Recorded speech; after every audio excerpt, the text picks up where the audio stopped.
Hey, what's up, guys? So I've got a number of different things that I want to talk about, different radar detectors and a couple different topics. So I figure I'll do another vlog type compilation video. Now, the first thing that I want to talk about is giveaways. I haven't actually done one in a while, and so I want to go ahead and do another one. For this next giveaway, I'm going to be giving away not one, but two different dash cams. This is the Vantrue On Dash R2, and I'm going to be giving both of them away to my Patreon supporters. So just to say thank you for you guys who are directly supporting my channel, I'm going to be giving both of these guys away. So for more information about that, you can just click this button up here. I think it'd also be pretty cool to, after that, give away a Uniden R1. So I'm going to be doing that after the dash cams. Now, speaking of the Unidens, let's just go ahead and talk about these real quick. So I've been doing some videos on them. New firmware update had come out, and that's actually really cool because it's fixing a lot of the issues that people are seeing, and that's something that I really, really love seeing about any sort of radar detector or laser jammer. Like, updates are super, super critical, you know? With any product, and this is almost always the case, there's going to be some issues initially that early adopters will encounter. And so, you know, seeing how a company responds to those issues and how quickly they update them, how well they update them, that's a big deal as well, beyond just the specs of, you know, what features does it have and performance and filtering and all that stuff too. So I'm really liking to see, like, people are reporting now with the new firmware, the BSM filtering is improved, really good stuff there. The performance hasn't gone up or down even with the new filtering, which is great. There's been an issue that people have noticed, I talked about with polarized sunglasses. There was an issue with the pre-production units, and the production ones were supposed to have a fix for the display. Well, most of the production ones were fixed correctly, but for whatever reason, apparently this was an issue, and actually a surprise to Uniden, but their supplier didn't supply all of the fixed displays. Some of them that went out were actually the same that were used in the pre-production models, and so people bought the production ones with the pre-production displays that were oriented incorrectly, so if you have polarized sunglasses, they're not going to work correctly. Well, they've realized that, and now if that's the case, you know, Uniden or BRD will take care of you. So whether it's like a refund or getting you a replacement or whatever, if that's an issue for you, you now have options of getting that taken care of, which again, I really like to see, because sometimes it's a hardware issue like that. If that's the case, it can get rectified. If it's something as far as software bugs that need to get taken care of, those get taken care of as well. So I really like to see, you know, overall how stuff here is being handled. So that's things on the Unidens right now.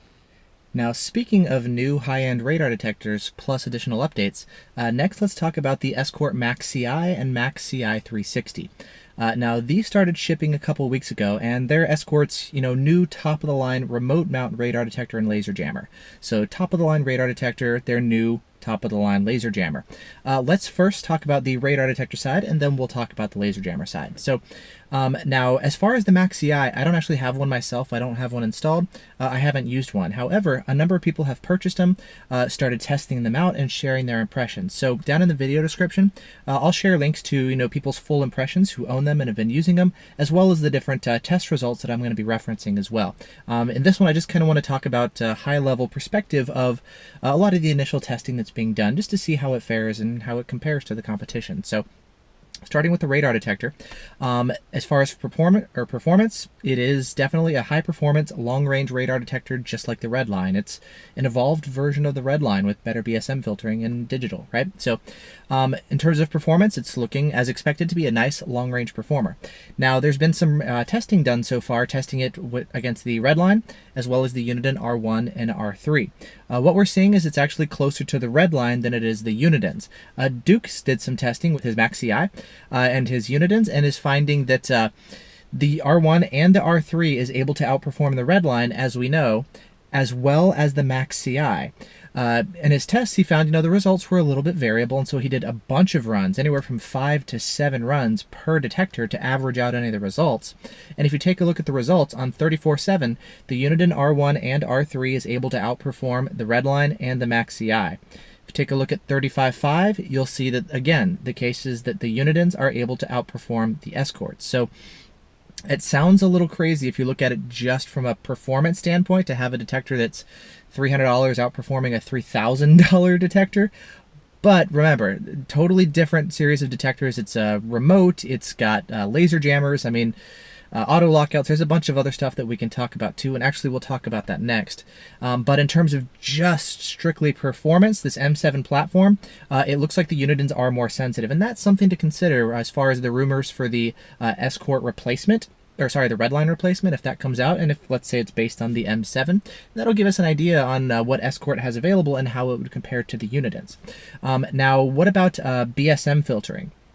Well, that's, I think, one of the strongest aspects of this new detector. People are reporting that this is the best BSM filtering radar detector out there. It's better than the new Unidens, it's better than the Stinger VIP, it's better than the Redensos or anything else available. So if you're looking for a detector with really good BSM filtering, this new Max CI is looking phenomenal. It's not totally perfect. There still are some cars that punch through, but it's able to handle even some of the tougher cars, like I believe the Acuras and the GMs. It's handling those better than a lot of the other ones. So again, not 100%, but really, really good stuff.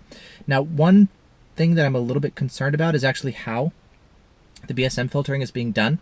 And the reason I say that is there was an interesting test with K-band, where a guy fired one K-band gun and the detector was alerting as normal, and then started a second K-band gun, and all of a sudden the detector didn't say there were two signals, it would just stop alerting as if there was no radar source. And you're like, that's weird. Is it overdriving? Is there something funky going on? What's going on? So I think it definitely warrants more testing. My guess as to why this is the case, I don't know if this is true, and again, we need to do more testing, but what seems to be the case so far is, and I was actually wondering about this, I think this would be a good idea. A lot of cars, when they have blind spot monitoring systems, they'll have one radar shooting this way, and then another radar transmitter shooting that way. Now, oftentimes they'll be spaced maybe 100 megahertz apart, so like 24198 and 24098, so two separate transmitters, right? What happens if you have two similar strength radar transmitters that look a lot like a blind spot false? Is it possible for two radar guns to look similar, and the radar detector, looking for more advanced ways to filter out BSMs, would think it's a BSM false and filter that out? So that's kind of my guess as to one possible explanation of what's going on.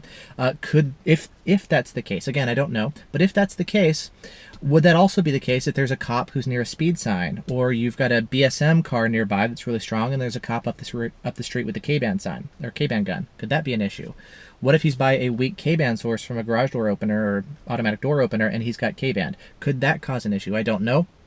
I'm sure Escort's thought about that kind of stuff, but it's kind of got me wondering. So as far as the BSM filtering, it looks like it's really effective, but I think more testing is warranted to really figure out exactly how it works. Are there any risks and that kind of stuff? But in terms of quietness, it's looking awesome.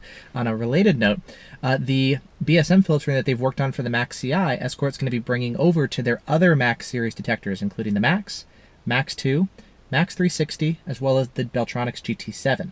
So for those of you guys who have those detectors, the effective BSM filtering that they have on the Max CI should actually be coming via a firmware update to the Maxes. And that's actually something I'm super interested in, because the Max 360, one of my favorite detectors, one of the best ones out there, but the BSM filtering is kind of lagging behind the competition. So if they're able to achieve the same thing with the 360 that they got on the CI, that I think could be huge. So I don't know of a time frame of when that's going to be coming or anything, but once that comes out, and assuming everything looks good, that I think could be really cool. So on the radar side, I think it's actually doing really well. It's got long range performance. Okay, maybe the Unidens can still beat it, but still plenty of range realistically here. And the fact that it's got great BSM filtering, it shows a lot of promise. I'm really hoping that Escort separates radar and laser and gives us the ability to do just the radar side if we want that.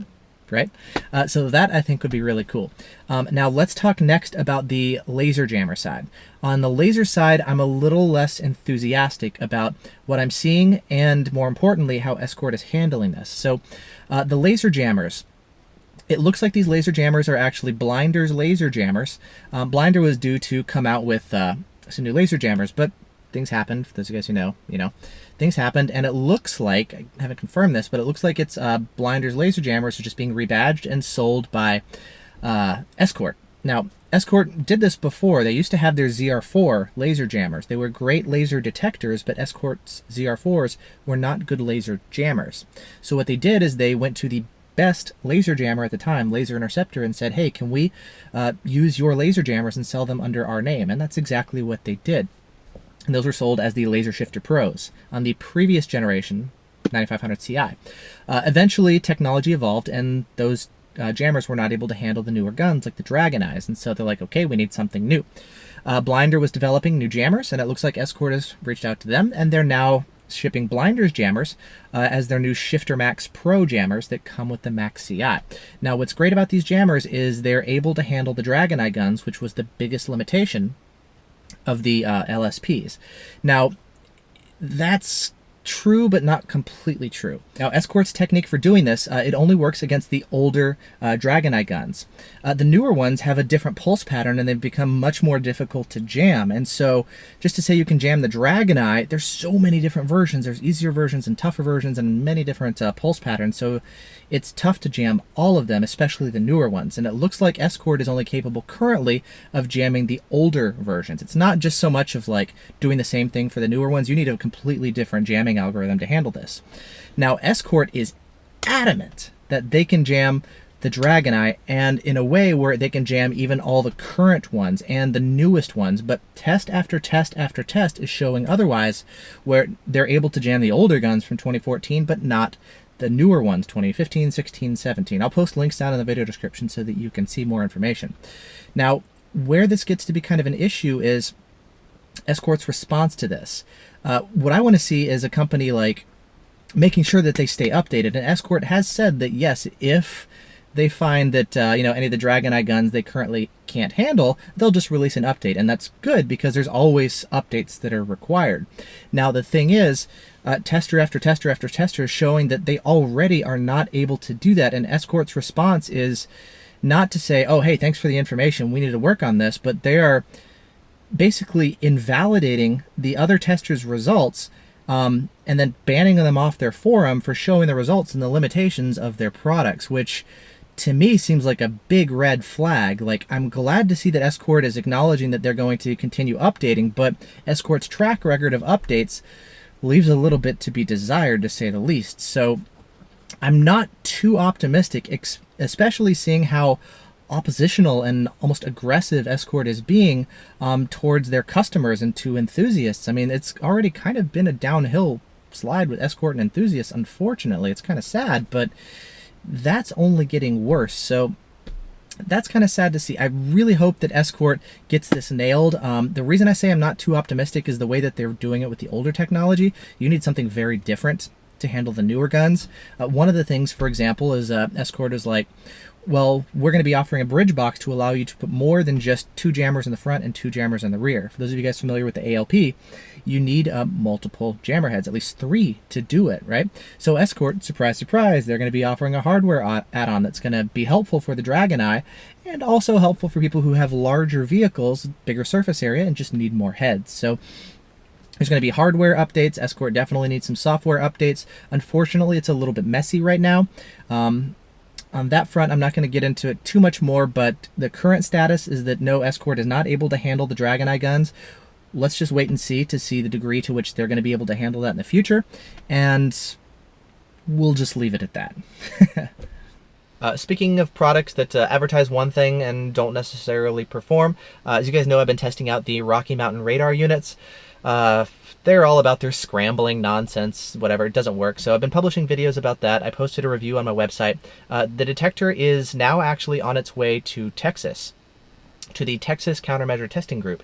And they're going to be doing some long-range testing with that guy just to see how it fares as a radar detector itself, independent of all the scrambling mumbo-jumbo nonsense, So that I think would be really interesting to see it properly tested against a variety of other radar detectors.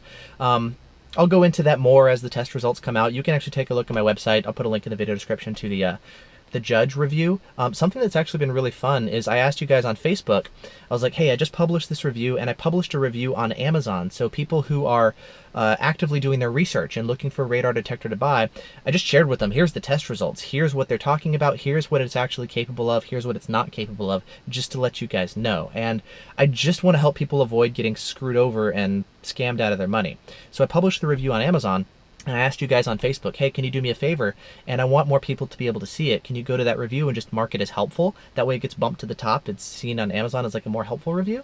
And you guys did, and now boom, it's got a bunch of helpful markings there. So now when people actually search for that radar detector, they're going to see the review and then hopefully, not buy it and not get scammed out of their money. So that's super cool. A big thanks to everybody who's done that so far. If you guys want to do that too, again, that would be super helpful. I'll put a link down in the video description to the Amazon review for the judge, as well as my review on my website. And then you can take a look at that, and if you want to click helpful as well, that would be super cool. So I've never done that before, but that's actually really fun to be working with you guys and have your help and making sure people are taken care of and protected, you know? So that's really cool too. And yeah, that's the latest as far as kind of just some of the stuff that's been coming up recently. Oh, there is one other thing. Speaking of DragonEye jamming, there is something that's going to be coming to the market soon that looks like it's going to be very effective and kind of helping us jam the DragonEye. So I can't give you any details on what it is, who makes it, what kind of product it is or anything, but it's something that is going to be looking very promising. It's going to be coming out soon, and I think it should be super helpful for people specifically who do face the DragonEyes. It's going to make it even more effective for us to be able to handle those guns. So definitely stay tuned for more. I'll have more information on that when it's allowed to go public. Right. Other than that, thanks for watching. Hope you guys have appreciated this. Let me know if you have any questions. Other than that, subscribe. Support me on Patreon if you like. Always helpful. And everything as far as I've talked about, testing videos. Oh, if you want to see like the DragonEye test, for example, links for that in the video description. So again, stuff is always down there. So awesome. Thanks so much for watching, you guys. I really appreciate it. And I'll see you in the next video.